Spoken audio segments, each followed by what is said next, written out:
Shalom Bapak Ibu, Saudara yang terkasih di dalam Tuhan dimanapun saja Saudara berada. Kita berjumpa kembali dalam pembahasan pelajaran Sekolah Sabat dari Heavenly Light Ministry dengan judul pelajaran kelima, Bangsa-Bangsa bagian kedua.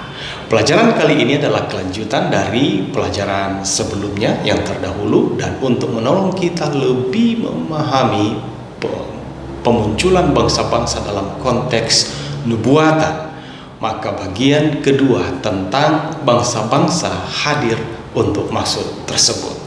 Mari kita review kembali pelajaran yang sebelumnya. Bangsa dalam pengertian literal adalah merujuk kepada satu kelompok masyarakat yang bersamaan asal keturunan, adat, bangsa, bahasa, sejarahnya, serta berpemerintahan sendiri.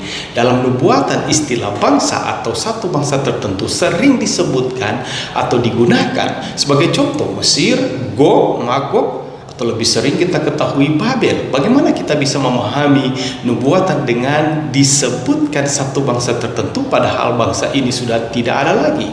Prinsip-prinsipnya telah kita pelajari kemarin, di mana bangsa itu merujuk kepada satu sistem yang hendak memimpin, memerintah sendiri sehingga memberontak terhadap Allah.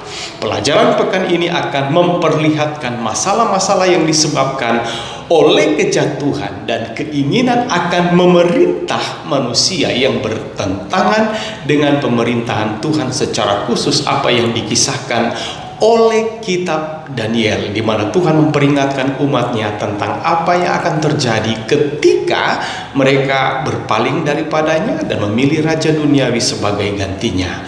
Walaupun ini telah terjadi dan kita hidup di antara bangsa-bangsa ini, namun ada kerinduan Allah bahwa Allah tetap diakui dan ditinggikan dari antara bangsa-bangsa, seperti yang dicatat dalam ayat inti pekan ini, Mazmur 46 ayat 11. Diamlah dan ketahuilah bahwa akulah Allah, aku ditinggikan di antara bangsa-bangsa, ditinggikan di bumi. Pelajaran pekan ini boleh kita bagi ke dalam 3 poin utama. Yang pertama, pemerintahan Tuhan dimulai dan dilanggar. Dimulai ketika Allah memberi perintah kepada Adam dan Hawa waktu mereka berada di Taman Eden. Orang tua pertama kita gagal menurut, melanggar apa yang diperintahkan dan menuai akibatnya. Itulah kecenderungan manusia. Manusia lebih memilih untuk memerintah diri mereka sendiri daripada dipimpin Tuhan sendiri. Dan akibatnya fatal.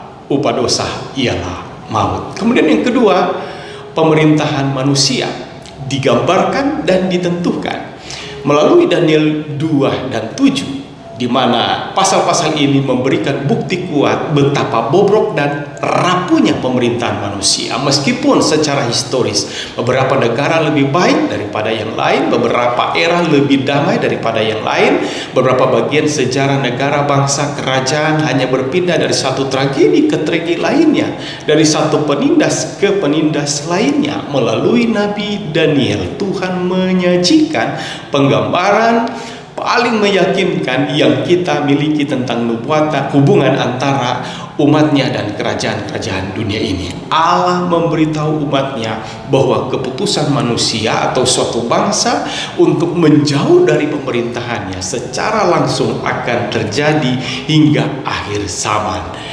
Dan pada akhirnya semua kerjaan itu akan berlalu. Namun ada Allah yang tahu, bahkan kepada kita diamarkan apa yang akan terjadi saat bangsa akan bangkit melawan bangsa, kerajaan melawan kerajaan.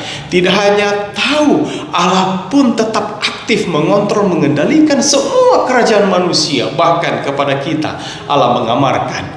Di sini keunggulan Allah itu dinyatakan dan dibandingkan daripada pemerintahan dan kekuasaan Allah. Kemudian yang ketiga, pemerintahan Tuhan bertahan dan kekal. Ada satu perbandingan yang dimunculkan di bagian akhir dari pelajaran pekan ini adalah penggambaran bumi dan laut dalam Alkitab, khususnya untuk nubuatan.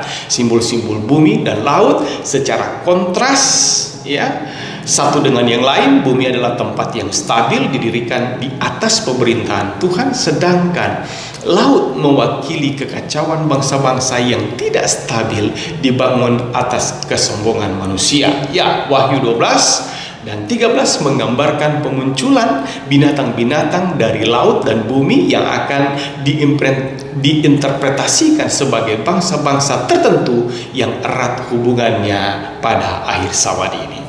Poin utamanya adalah Tuhan sedang mendorong sejarah manusia menuju pada kesimpulan besarnya, ialah berakhirnya kerajaan manusia dan kekal secara permanen kerajaan Kristus atau pemerintahan Allah. Daniel 2 ayat 34 sampai 45 membuatnya semakin jelas tanpa ada alasan apapun bahwa semua kerajaan dunia itu akan dimusnahkan tanpa jejak dan akan digantikan oleh kerajaan Allah yang kekal, di mana dosa, penderitaan, penyakit, kejahatan, dan kematian tidak akan muncul lagi.